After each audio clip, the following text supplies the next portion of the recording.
Welcome everyone to Physica.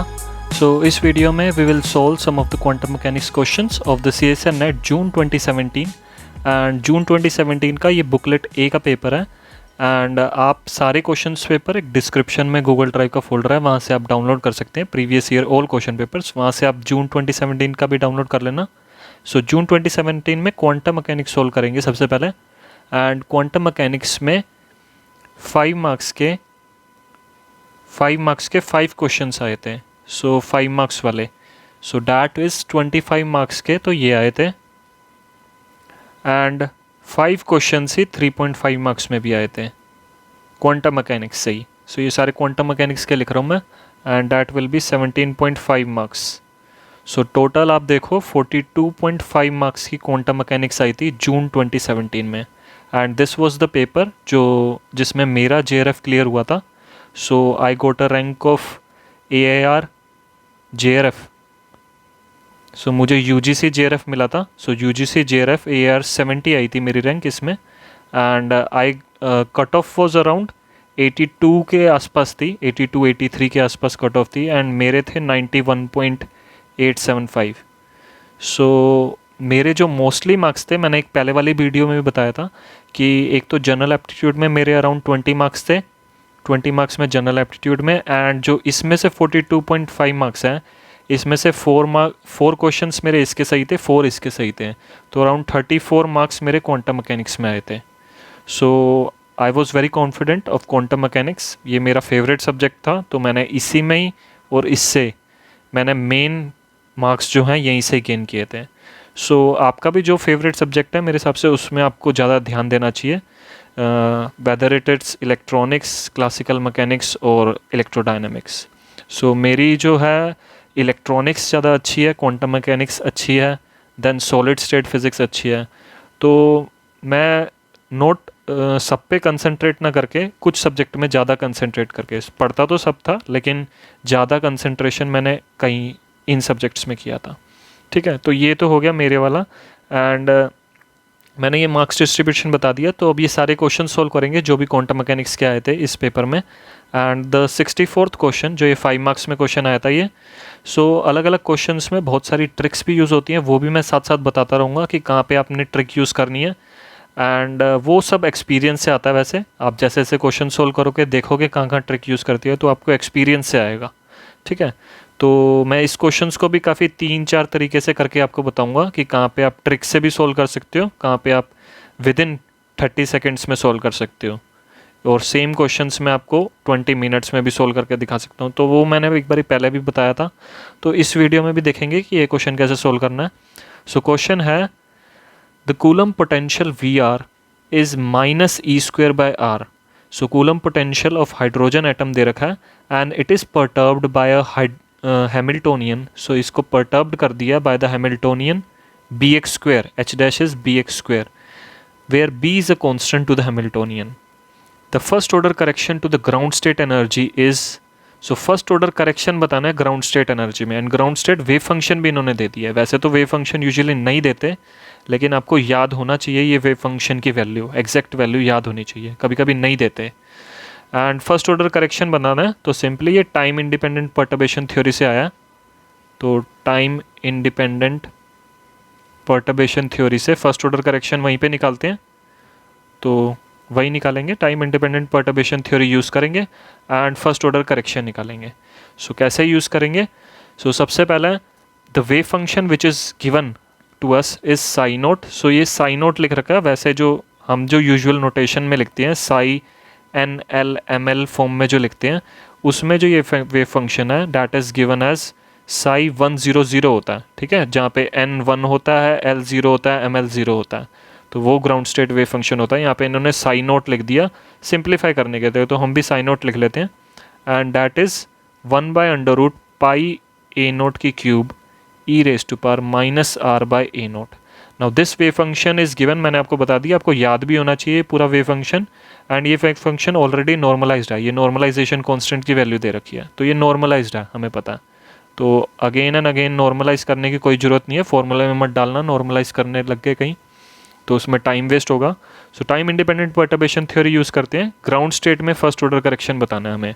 ठीक है, तो according to the time independent perturbation theory nth order energy में जो फर्स्ट ऑर्डर करेक्शन होता है nth ऑर्डर का लिख रहा हूँ, that is given by bra psi H dash लिख रहा हूँ यहाँ पे, जो परटर्बेशन है यहाँ पे एच डैश है। वैसे हम यूजुअल नोटेशन में अभी फॉर्मूला लिख रहा हूँ तो मैं वी कैप से डिनोट कर रहा हूँ, वी कैप गेट साइन। सो ये होता है। अब ग्राउंड स्टेट एनर्जी में हमें करेक्शन बताना है। सो ग्राउंड स्टेट के लिए n इक्वल टू 1 होता है एंड यहाँ पे जो वेव फंक्शन है वो हमें साइन नोट दे रखा है। तो E0 first order correction in the ground state energy, वैसे n इक्वल टू 1 आना चाहिए था यहाँ पे, तो मैं 1 ही लिखता हूँ यहाँ पे। इनकी नोटेशन थोड़ी अलग है। So E1 first order correction would be bra psi naught, ये जो ग्राउंड स्टेट वेव फंक्शन दे रखा है, वैसे ये n इक्वल टू 1 है लेकिन ये इनकी नोटेशन अलग है। चलो मैं इसको ऐसे लिख लेता हूँ 100 H dash is the perturbation, जो हमें परटर्बेशन दे रखी है, and ket psi 100। So bra psi 100 H dash ket psi 100, यही होगा। एंड इंटीग्रल फॉर्म में अगर इसे लिखेंगे तो कैसे हो जाएगा, इंटीग्रल माइनस से infinity psi 100 star H dash and psi 100 D tau over the whole volume element. ठीक है, नाउ एच डैश जो है that is given as B x square. So X square है, एक्स स्क्वेयर कोई इसके ऊपर operate तो नहीं करेगा। ठीक है, एंड साई 100 और साई 100 का कॉम्प्लेक्स कॉन्जुगेट और साई 100 दोनों सेम ही होंगे, क्योंकि यहाँ पे कोई भी कॉम्प्लेक्स टर्म नहीं है, दोनों सेम ही होंगे। तो इनका जो प्रोडक्ट है डैट विल बी साई 100 के मोड का स्क्वायर हो जाएगा। सिंपली स्क्वायर कर देते हैं, तो वैल्यू पुट करते हैं यहाँ पे, सारी वैल्यू पुट करते हैं, देखते हैं क्या आता है। इंटीग्रल माइनस से इन्फिनिटी 1 स्क्वायर हो जाएगा इसका। So 1 by pi A naught की cube e raise to power minus 2r by A naught into h dash that is b x square दे रखा है एंड वॉल्यूम एलिमेंट है डी टाउ। ठीक है, नाउ अब इसको सिंप्लीफाई कर देता हूँ मैं, b by pi A naught की क्यूब तो बाहर आ जाएगा and integration over B x square E raise to power minus 2r by A naught D tau. ठीक है, now we have to see कि हमें या तो इसे कार्टेशियन कोऑर्डिनेट्स में चेंज करना पड़ेगा या पोलर कोऑर्डिनेट्स में, क्योंकि यहाँ पे x है यहाँ पे r है। सो अगर कार्टेशियन कोऑर्डिनेट्स में करते हैं तो r को आपको under root X square plus Y square plus Z square लिखना पड़ेगा एंड डी टाउ को हमें dx dy dz लिखना पड़ेगा। लेकिन r यहाँ पे एक्सपोनेंशियल की पावर में है तो बहुत कॉम्प्लेक्स हो जाएगा। अगर आप यहाँ पे ये लेके जाओगे एंड सोल्व करने लगोगे तो बहुत कॉम्प्लेक्स हो जाएगा। तो ईजी वे है, जैसे हम यूजुअली करते हैं हाइड्रोजन एटम में, we convert into spherical polar coordinates, जहाँ पे x को we put r sine theta cos phi, y को we will put r sine theta sine phi. यहाँ पे कोई y नहीं है, बस मैं लिख रहा हूँ कि आप यही करते थे हाइड्रोजन एटम में, एंड z को r कोस थीटा। ठीक है, एंड सो हम स्फेरिकल पोलर कोऑर्डिनेट्स में चेंज कर रहे हैं। सो इंटीग्रल 3 में डिवाइड हो जाएगा, r की वैल्यू हो जाएगी r गोज़ फ्रॉम 0 से infinity and theta would go from 0 से पाई, फाई गोज़ फ्रॉम 0 से 2 पाई। सो यही करते थे हाइड्रोजन एटम में। And b by pi A naught की क्यूब बाहर कांस्टेंट है एंड अंदर बचेगा हमारे पास। सो b यहाँ पे मैंने हटाया नहीं, सो b मैंने आउटसाइड ले लिया था, तो हमारे पास सिर्फ यही बचा। एक्स स्क्वायर की वैल्यू डालेंगे, x को मैंने लिया r sine theta cos phi. So ये हो जाएगा r square sine square theta cos square phi e raise to power minus 2r by A naught. And d tau की जगह, वॉल्यूम एलिमेंट की जगह इसमें क्या करते थे, डी टाउ की जगह लिखते थे r square sine theta d r d theta d phi. So वही यहाँ पे लिखेंगे r square sine theta d r d theta d phi. ठीक है, नाउ सारे इंटीग्रल हम अलग अलग कर सकते हैं क्योंकि कॉन्स्टेंट्स आ जाएंगे। सो b by pi A naught की क्यूब तो भारी रहेगा। अब सबसे पहले मैं r का लिख रहा हूँ, r गोज़ फ्रॉम 0 से इन्फिनिटी है and r raise to power 4 हो जाएगा, r square. So r raise to power 4 and e raise to power minus 2r by A naught D R, ये बचेगा। And then theta goes from 0 से pi sine square theta. So sine square theta है, यहाँ पे sine theta है, so sine cube theta हो जाएगा D theta. Now again phi goes from 0 से 2 पाई, फाई का कौन सा है, सिर्फ कोस स्क्वायर फाई है, so cos square phi d phi. ठीक है, नाउ अब ये अलग अलग इंटीग्रल आपको सॉल्व करने हैं सिंपली, और आपके पास आंसर आ जाएगा। सो बस अब यही बचा, बस एक ही फॉर्मूला याद रखना था, यही टाइम इंडिपेंडेंट पर्टर्बेशन थ्योरी का फर्स्ट ऑर्डर करेक्शन जो हमें निकालना है। सो फर्स्ट ऑर्डर करेक्शन का ये फॉर्मूला याद होना चाहिए बस। उसके बाद फर्स्ट ऑर्डर हमने ये वेव फंक्शन लिखे हैं एंड बीच में वो, सो उसकी बेसिकली एक्सपेक्टेशन वैल्यू निकालते हैं उस स्टेट में, ग्राउंड स्टेट में। So b by pi a naught की क्यूब। सो नाउ अब इसको सोल्व करने के लिए क्या कर सकते हैं, we can put 2r by A naught. ठीक है, इसको गामा फंक्शन में हम चेंज कर देंगे। So 2r by A naught को t पुट कर लेते हैं, that means r is equal to A naught T by 2 and dr would be equal to A naught by 2 dt। ठीक है, सो नाउ यहाँ पे t वुड गो फ्रॉम 0 से infinity हो जाएगा, r रेस्ट पर 4, सो r है t A not by 2, so t A not by 2 raised पर 4 e रेस्ट पर माइनस टी, एंड dr की जगह हो जाएगा ए नॉट बाई 2 dt। एंड यहाँ पे थीटा गोज फ्रॉम 0 से pi sine cube theta. So sine cube theta को कैसे सोल्व करते हैं, आपने साइन क्यूब थीटा का इंटीग्रेशन पहले किया होगा। कैसे करते हैं हम, साइन 3 थीटा का यूज़ करते हैं। सो साइन 3 थीटा होता है 3 sine theta minus 4 sine cube theta. ठीक है, तो यहाँ से हम साइन क्यूब थीटा की वैल्यू ले लेते हैं और इसमें सब्सटीट्यूट कर देते हैं। साइन 3 थीटा होता है 3 sine theta minus 4 sine cube theta. So sine cube theta क्या हो जाएगा, it will be 3 sine theta minus, ठीक है, 3 साइन थीटा माइनस, इसको इधर ले गया, इसको इधर ले गया, sine minus sine 3 theta by 4 आ जाएगा नीचे, एंड इसको डी थीटा कर दिया। ऐसे ही फाई गोज़ फ्रॉम 0 से 2 पाई है एंड कोस स्क्वायर फाई है। कोस स्क्वायर फाई को भी ऐसे ही चेंज करते हैं। सो कोस स्क्वायर फाई को कोस 2 थीटा से चेंज करते हैं। कोस 2 थीटा होता है 2 कोस स्क्वायर थीटा माइनस 1। सो यहाँ पे हो जाएगा 1 प्लस कोस स्क्वायर फाई की जगह लिख सकता है 1 plus cos 2 phi by 2 D phi. ठीक है, बहुत सिंपल हो गया। सिंपली इंटीग्रेशन करना है, हमें कुछ भी नहीं करना। सो इतना इजी इंटीग्रेशन आना चाहिए सोल्व करना। मेरे हिसाब से तो पहले से ही प्रैक्टिस के साथ पहले से ही याद हो जाती हैं ये सारी चीज़ें। So b by pi A naught की क्यूब बाहर है, एंड यहाँ से ए नोट बाई 2 और ए नोट बाई 2 रेस्ट पर 4 बाहर आ जाएगा। सो ए नोट बाई 2 रेस्ट पर 5 हो जाएगा जो बाहर आएगा। इंटीग्रल टी गोज़ फ्रॉम 0 से इन्फिनिटी टी रेस्ट पर 4 हो जाएगा, टी रेस्ट पर 4 और ई रेस्ट पर माइनस टी डी टी। 1/4 बाहर रहेगा। यहाँ पे थीटा गोज़ फ्रॉम 0 से पाई है 3 sine theta. So sine theta का क्या इंटीग्रेशन होता है, it is minus of cos theta, so minus 3 cos theta हो जाएगा, एंड साइन 3 थीटा का सो माइनस कोस 3 थीटा उड़ जाएगा, सो प्लस हो जाएगा ये कोस 3 थीटा बाय 3 भी आ जाएगा, एंड इंटीग्रेशन है 0 से पाई। अब ये कोस स्क्वायर फाई का हाफ कॉमन आ जाएगा, एंड इंटीग्रेशन करेंगे 1 का होता है सिंप्लीफाई हो जाएगा, एंड कोस 2 फाई का होता है sine 2 phi by 2, sine 2 phi by 2, 0 से 2 पाई तक जाएगा ये। ठीक है, now we will write it as b by pi A naught की cube a naught by 2 raised पर 5, and this is gamma function यहाँ पे यूज़ करेंगे। सो गामा फंक्शन का फॉर्मूला भी मैं यहाँ पे लिख देता हूँ। इंटीग्रल x गोज़ फ्रॉम 0 से इन्फिनिटी x रेस्ट पर n-1 e रेस्ट पर minus x D x is gamma n। ठीक है, दिस इज़ गामा n होता है, and this is n-1 factorial लिख लेते हैं। सो इसको मैं लिख सकता हूँ 5-1। ठीक है, t रेस्ट पर 4 को 5-1, सो ये हो जाएगा गामा 5। सो गामा 5 होता है 4 फैक्टोरियल।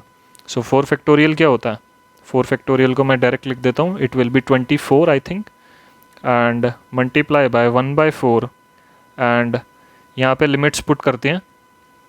सो अपर लिमिट पाई, सो कोस पाई होता है -1, सो 3 आ जाएगा, प्लस कोस 3 पाई, कोस 3 पाई अगेन -1 होता है, सो -1/3, lower limit minus lower limit, so plus हो जाएगा, एंड 3 cos 0 1 होता है, सो 3 बच जाएगा, माइनस cos 0 अगेन cos 0 1 होता है, सो -1/3, सो ये आ जाएगा अब आपके पास, एंड हाफ यहाँ पे है, एंड 2 पाई यहाँ पे 2 पाई अपर लिमिट, एंड साइन 4 पाई हो जाएगा, 4 पाई 0 होता है, एंड लोअर लिमिट 0 है, -0, एंड अगेन साइन 0 0 होता है, सो ये सारा तो 2 पाई आ गया।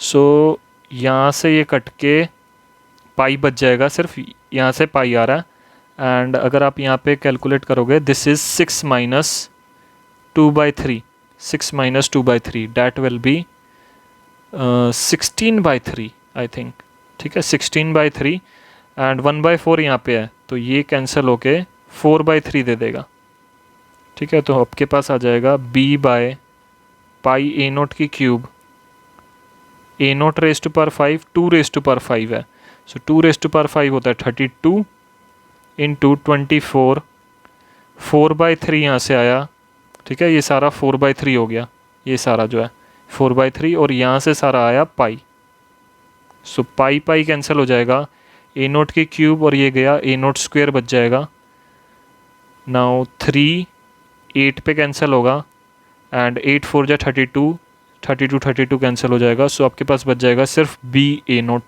स्क्वायर, सो सिर्फ b/a0 स्क्वायर बचेगा, and this is the answer of this problem, so b/a0 square. So second option आप देखोगे b/a0 स्क्वायर दे रखा है, सेकंड ऑप्शन b/a0 स्क्वायर, सो यही आंसर हो जाएगा इसका।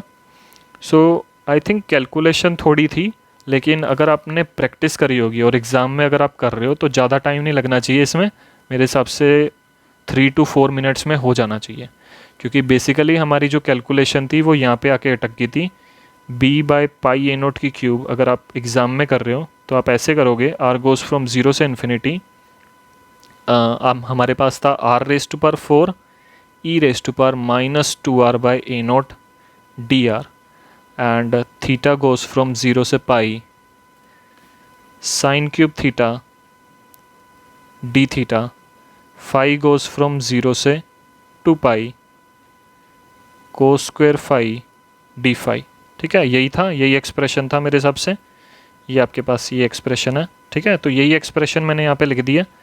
तो इसमें आपको क्या करना है, अब शॉर्ट ट्रिक बता रहा हूँ कि आपको ये सारी कैलकुलेशन बार बार कोई करनी है, आपने प्रैक्टिस से आ जाता है कि ये कैसे सोल्व करते हैं, तो इसका एक सिंपल मेथड भी होता है, फॉर्मूला बता देता हूँ आपको x की टर्म में। So if x goes from 0 से infinity x⁻n-1 e⁻ -α x, alpha is a constant, some constant dx, सो इसका जो फॉर्मूला होता है this is Γ(n)/α⁻n, so Γ(n) का मैंने ऊपर भी फॉर्मूला बताया था, बस यहाँ पे जो अल्फ़ा है e के साथ -α(x), सो वो नीचे आके α⁻n हो जाता है, इसको हम ऐसे भी लिख सकते हैं n-1 फैक्टोरियल बाय α⁻n, ठीक है।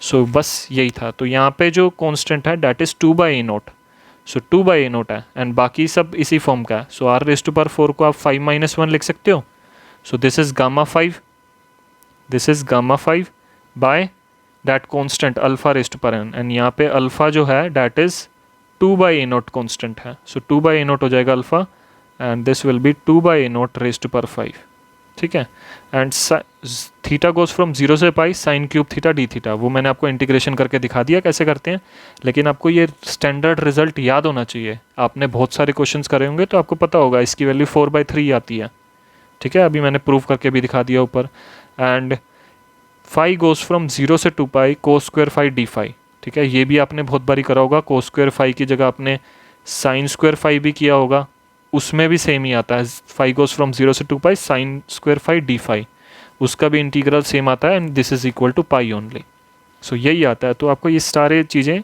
पहले से याद होनी चाहिए।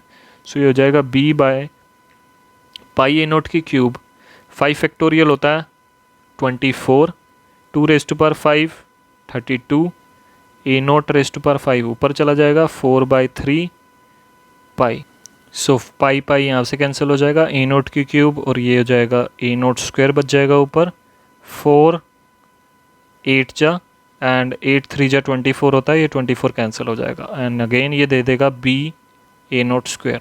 सो मैंने बहुत इजी तरीके से आपको बता दिया कि ऐसे करते हैं एग्ज़ाम में, जल्दी जल्दी करना है, टाइम वेस्ट नहीं करना। इंटीग्रेशन नहीं आता तो आप अलग से करके देख लेना इंटीग्रेशन। एंड एक और मेथड बताता हूँ, बहुत इजी मेथड है। एंड मैंने आपको अभी बताया था कि जब हम फर्स्ट ऑर्डर करेक्शन निकालते हैं ग्राउंड स्टेट एनर्जी में, जो हमने निकाला था E01 ग्राउंड स्टेट एनर्जी में फर्स्ट ऑर्डर करेक्शन। सो मैं यहाँ पे E1 लिख देता हूँ, क्योंकि ग्राउंड स्टेट के लिए n=1 होता है हाइड्रोजन एटम के लिए।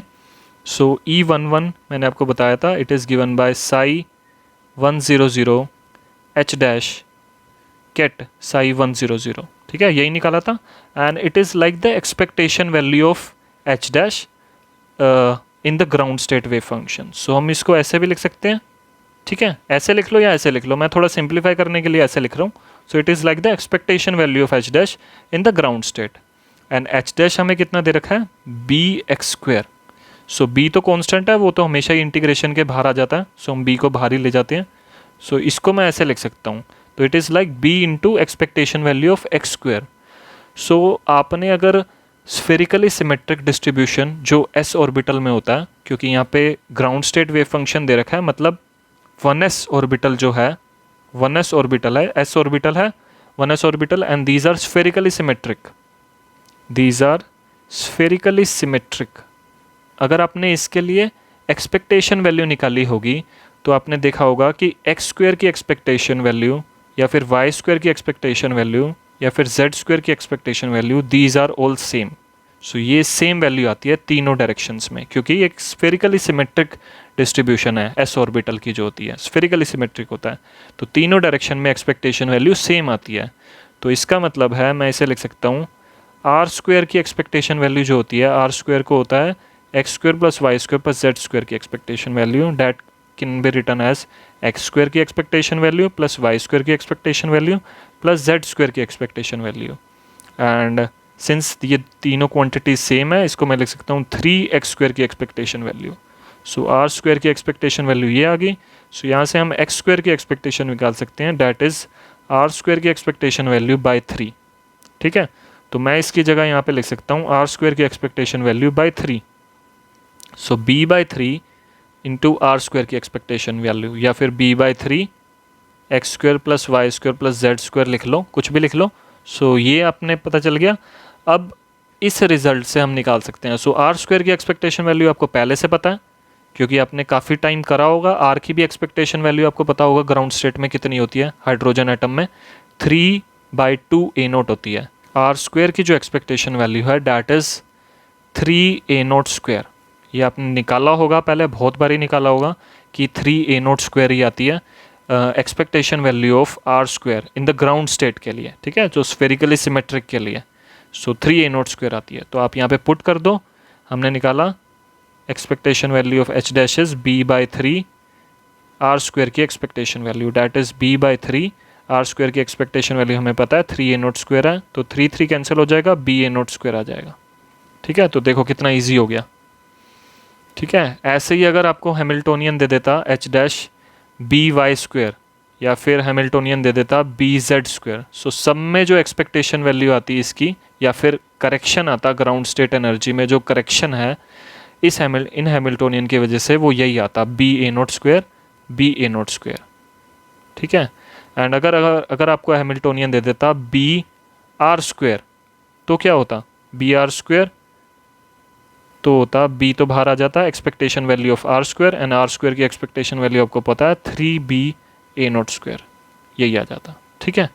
तो देखो आपने कितना इजी क्वेश्चन हो गया, अगर इस टाइप से आता, इस टाइप से आता, कितना इजी क्वेश्चन हो गया।